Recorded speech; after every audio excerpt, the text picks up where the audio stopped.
ಮಾಜಿ ಸಚಿವ ಜಮೀರ್ ಅಹಮದ್ ಅವರು ಕರ್ನಾಟಕದ ಕಾಂಗ್ರೆಸ್ ಮಟ್ಟಿಗೆ ಅದರಲ್ಲೂ ಕೂಡ ಅಲ್ಪಸಂಖ್ಯಾತ ಸಮುದಾಯದ ಮಟ್ಟಿಗೆ ಮಾಸ್ ಲೀಡರ್ ಆಗಿದ್ದಾರೆ ಅನ್ನುವಂಥದ್ದು ಕೂಡ ಕಾಂಗ್ರೆಸ್ ಹೈಕಮಾಂಡ್ ಕೂಡ ಒಪ್ಪಿರುವಂಥ ವಿಚಾರ. ಆದರೆ ದಾವಣಗೆರೆ ದಂಗಲ್ ಎಲ್ಲೋ ಒಂದು ಕಡೆ ಬೇರೆ ಬೇರೆ ಪರಿಸ್ಥಿತಿಗಳಿಗೆ ಸಂದರ್ಭಗಳಿಗೆ ಸಾಕ್ಷಿ ಕೂಡ ಆಗಿದೆ. ಮೊದಲ ಹಂತದಲ್ಲಿ ಜಮೀರ್ ಅಹಮದ್ ಅವರು ಸಚಿವ ಸ್ಥಾನವನ್ನು ಅಲಂಕರಿಸ್ತಾರೆ ಅನ್ನುವಂಥ ಸಾಕಷ್ಟು ನಿರೀಕ್ಷೆ ಇತ್ತು. ಆದರೆ ಎರಡನೇ ಹಂತದಲ್ಲಾದರೂ ಸಿಗುತ್ತೆ ಅನ್ನುವಂಥ ಬಲವಾದ ವಿಶ್ವಾಸದಲ್ಲಿ ಜಮೀರ್ ಅಹಮದ್ ಅವರು ಇದ್ದಾರೆ. ಅವರ ಹತ್ರ ಒಂದಷ್ಟು ವಿಚಾರಗಳನ್ನ ಮಾತಾಡುವಂಥ ಒಂದು ಪ್ರಯತ್ನ ಮಾಡೋಣ. ಸರ್, ಈಗ ಜಮೀರ್ ಅಹಮದ್ ಅವರು ಒಂದಲ್ಲ ಒಂದು ಕಾರಣಕ್ಕೆ ಒಂದಲ್ಲ ಒಂದು ಸಂದರ್ಭಕ್ಕೆ ಸುದ್ದಿಯಲ್ಲಿ ಇದ್ದೇ ಇರ್ತಾರೆ.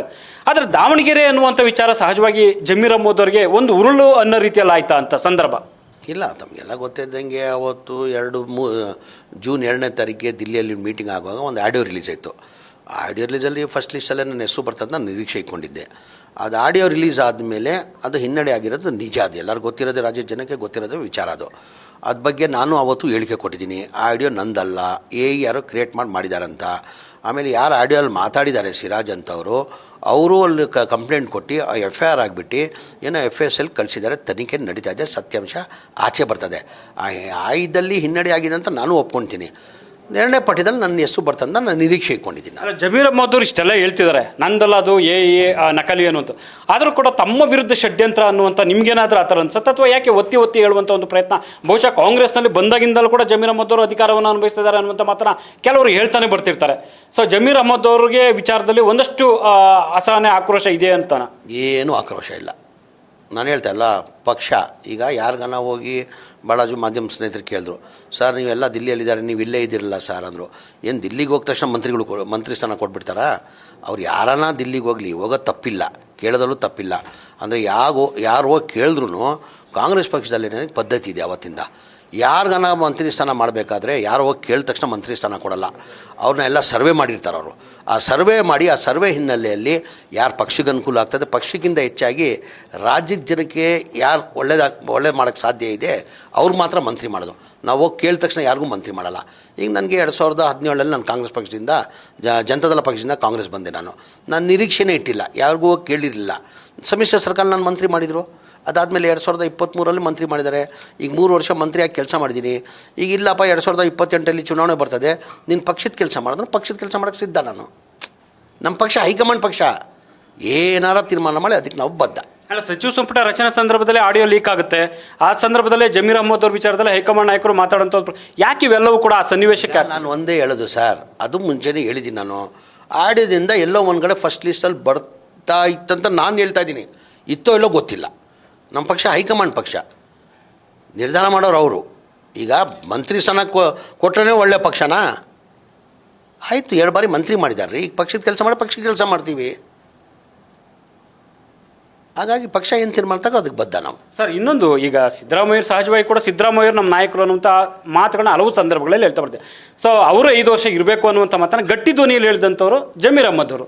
ಜಮೀರ್ ಅಹಮದ್ ಅವರು ಮತ್ತು ಸಿದ್ದರಾಮಯ್ಯ ನಡುವೆ ಬಾಂಧವ್ಯ ಎಲ್ಲೋ ಒಂದು ಕಡೆ ಅಳಿಸಿದೆ ಅನ್ನುವಂಥ ರೀತಿಯಲ್ಲಿ ಚರ್ಚೆ ಆಗ್ತಿದೆ. ನಾನು ಭಾಳ ಸತಿ ಹೇಳಿದ್ದೀನಿ. ನಾನು 5 ವರ್ಷ ಸಿದ್ದರಾಮಯ್ಯನ ಮುಖ್ಯಮಂತ್ರಿ ಇರಬೇಕು ಅಂತ ಹೇಳ್ಕೊಂಡು ಬಂದಿದ್ದೀರಿ ನಿಜ. ಅಂದರೆ ನಾನು ಭಾಳ ಸತಿ ಹೇಳಿದ್ದೀನಿ, ನಮ್ಮ ಪಕ್ಷ ಹೈಕಮಾಂಡ್ ಪಕ್ಷ. ಆ ಮಧ್ಯದಲ್ಲಿ ಏನು ತೀರ್ಮಾನ ತಗೊಂಡ್ರು ಹೈಕಮಾಂಡ್ ಏನು ತೀರ್ಮಾನ ತಗೊಳ್ಳೋಕೆ ಬದ್ಧ. ಈಗ ಹೈಕಮಾಂಡ್ ನಿರ್ಧಾರ ತಗೊಂಡು ಮೊನ್ನೆ DK ಶಿವಕುಮಾರ್ ಸಾಹೇಬ್ರಿಗೆ ಮುಖ್ಯಮಂತ್ರಿ ಮಾಡಿದ್ದಾರೆ. ನಾನು ಅದೇ ಹೇಳಿದ್ದೀನಿ, ನನ್ನ ಆಸೆ, ನನ್ನ ಅಭಿಪ್ರಾಯ ಹೇಳ್ಬೋದು. ನಾನು ಸಿದ್ದರಾಮಯ್ಯ ಅವರು 28ವರೆಗೂ ಇರಬೇಕಂತ ಇದ್ದೆ ಅಂದರೂ ಆ ಟೈಮಲ್ಲಿ ಹೇಳ್ತಾ ಇದ್ದೆ ನಾನು, ನಮ್ಮ ಪಕ್ಷ ಹೈಕಮಾಂಡ್ ಪಕ್ಷ, ಅವ್ರು ಏನು ತೀರ್ಮಾನ ತಕ್ಕ ಅದಕ್ಕೆ ಬದ್ಧ ಅಂತ.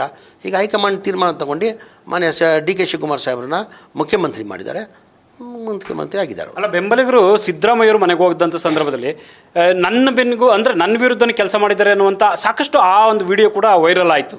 ನನ್ನ ವಿರೋಧ ಅಂತ ಹೇಳಿಲ್ಲ, ಅವರು ಪಕ್ಷದ ವಿರೋಧ ಕೆಲಸ ಮಾಡಿ ಅವ್ರ ತಲೆ ತುಂಬಿಟ್ಟಿದ್ದಾರೆ. ಆ ಥರ ಈ ದಾವಣಗೆರೆ ಉಪಚುನಾವಣೆಯಲ್ಲಿ ನಾನು ಪಕ್ಷದ ವಿರೋಧ ಕೆಲಸ ಮಾಡಿದ್ದೀನಿ ಅಂತ ಅವ್ರ ತಲೆಯಲ್ಲಿ ತುಂಬಿಟ್ಟಿದ್ದಾರೆ.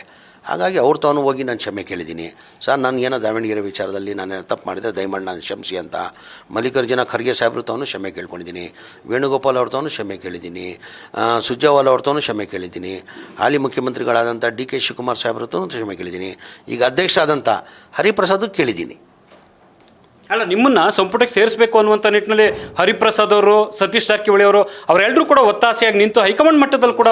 ನಾನು ಒಂದೇ ಹೇಳೋದು ಸರ್, ಯಾರನ್ನ ಹೇಳಿ, ಸಿದ್ದರಾಮಯ್ಯ ಸಾಹೇಬರು ಹೋಗಿ ಹೇಳಿ, ಮಾಜಿ ಮುಖ್ಯಮಂತ್ರಿ ಸಿದ್ದರಾಮಯ್ಯ ಅವ್ರು ಹೇಳಿ, DK ಶಿವಕುಮಾರ್ ಸಾಹೇಬರು ಮುಖ್ಯಮಂತ್ರಿ ಆದಂಥ DK ಶಿವಕುಮಾರ್ ಅವ್ರಿಗೆ ಹೇಳಿ, ಸತೀಶ್ ಅವ್ರು ಹೇಳಿ, ಯಾರನ್ನ ಹೇಳಿ, ಹರಿಪ್ರಸಾದ್ ಹೇಳಿ, ಅವ್ರ ತೀರ್ಮಾನ ಹೈಕಮಾಂಡ್ ಮಾಡೋರು. ಅವ್ರು ಹೇಳಿದ ತಕ್ಷಣ ಯಾರಿಗೂ ಮಾಡ್ತೀನಿ ಅಂತ ನಾವು ನಿರೀಕ್ಷೆ ಇಡೋಂಗಿಲ್ಲ. ಅದು ಹೇಳಿಲ್ಲ, ಸರ್ವೆ ಮಾಡಿರ್ತಾರೆ, ಸರ್ವೆ ಪ್ರಕಾರ ಕೊಡ್ತಾರೆ. ಅಲ್ಲ, ಈಗಿನ ಹೈಕಮಾಂಡ್ ನಾಯಕರ ಜೊತೆ ತಾವೇನಾದ್ರೂ ಮಾತಾಡಿದ್ರೆ ಈ ಬೆಳವಣಿಗೆ? ಯಾರ ಜೊತೆ ಯಾವತ್ತೂ ಮಾತಾಡಿಲ್ಲ ನಾನು, ಯಾರ ಜೊತೆ ಯಾವತ್ತೂ ಮಾತಾಡಿಲ್ಲ. ನಾನು ಹೇಳಿಲ್ವಾ, 2017 ನಾನು ಜನತಾದಳ ಪಕ್ಷದಿಂದ ಕಾಂಗ್ರೆಸ್ ಬರಬೇಕಾದ್ರೆ ಸಮ್ಮಿಶ್ರ ಸರ್ಕಾರ ಬಂತು. ಸಮ್ಮಿಶ್ರ ಸರ್ಕಾರದ ಟೈಮಲ್ಲಿ ನಾನು ಭಾಳ ಸ್ನೇಹಿತರಂದರು, ಸರ್ ಇದು ಕಾಂಗ್ರೆಸ್ ಪಕ್ಷ ಸರ್, ದಯಮಾಡಿ ಅಲ್ಲಿ ಹೋಗಿ ಕೇಳಬೇಕಾಗ್ತದೆ, ಹೋಗಿ ಕೇಳಿ ಅಂದ. ಇಲ್ಲಪ್ಪ ನಾನು ಯಾರಿಗೂ ಕೇಳ, ನಾನು ಮಾಡಿಲ್ವ ಮಂತ್ರಿ, ನನ್ನ 2023 ಯಾರಿಗಾನ ಮಂತ್ರಿ ಮಾಡಿ ಅಂತ ಕೇಳ್ಕೊಂಡಿದ್ದೆ, ಮಂತ್ರಿ ಮಾಡಿಲ್ವಾ? ಯಾರು ಮಂತ್ರಿ ಮಾಡಬೇಕಾದ್ರೆ ಅವ್ರು ಒಂದು ಸರ್ವೆ ಮಾಡಿರ್ತಾರೆ ಸರ್, ಆ ಸರ್ವೆ ಪ್ರಕಾರನೇ ಅವ್ರು ಮಾಡೋದು. ನಾವು ಕೇಳಿದ ತಕ್ಷಣ ಮಂತ್ರಿ ಮಾಡ್ತಂತ ನಾವು ನಿರೀಕ್ಷೆನೆ ಕಾಂಗ್ರೆಸ್ ಪಕ್ಷದಲ್ಲಿ ಇಡಂಗಿಲ್ಲ. ಅಲ್ಲ, ಸಚಿವ ಸಂಪುಟ 2ನೇ ಹಂತದಲ್ಲಿ ಜಮೀರ್ ಅಹಮದ್ ಅವರಿಗೆ ಸಿಗುತ್ತೆ ಅನ್ನೋ ನಿರೀಕ್ಷೆ ಇದೆಯಾ, ಅಥವಾ ಒಂದು ಸನ್ನಿವೇಶ ಹೈಕಮಾಂಡ್ ತೀರ್ಮಾನ ಮಾಡಿದ್ರೆ, ಪಾರ್ಟಿ ಅನ್ನುವಂಥ ತೀರ್ಮಾನ ಮಾಡಿದ್ರೆ?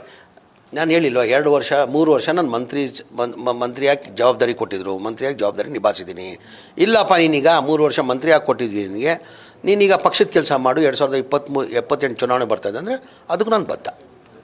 ಸೊ ಇದಿಷ್ಟು ಕೂಡ ಜಮೀರ್ ಅಹಮದ್ ಅವರ ಸ್ಪಷ್ಟವಾದ ಮಾತುಗಳು. ಅವ್ರು ಹೇಳ್ತಿದ್ದಾರೆ, ನಾನು ಪಕ್ಷ ಜವಾಬ್ದಾರಿ ಕೊಟ್ಟರು ಅದರಲ್ಲೂ ಕೂಡ ಇರೋದಕ್ಕೆ ರೆಡಿ ಅನ್ನುವಂಥ ಮಾತು ಹೇಳ್ತಾರೆ.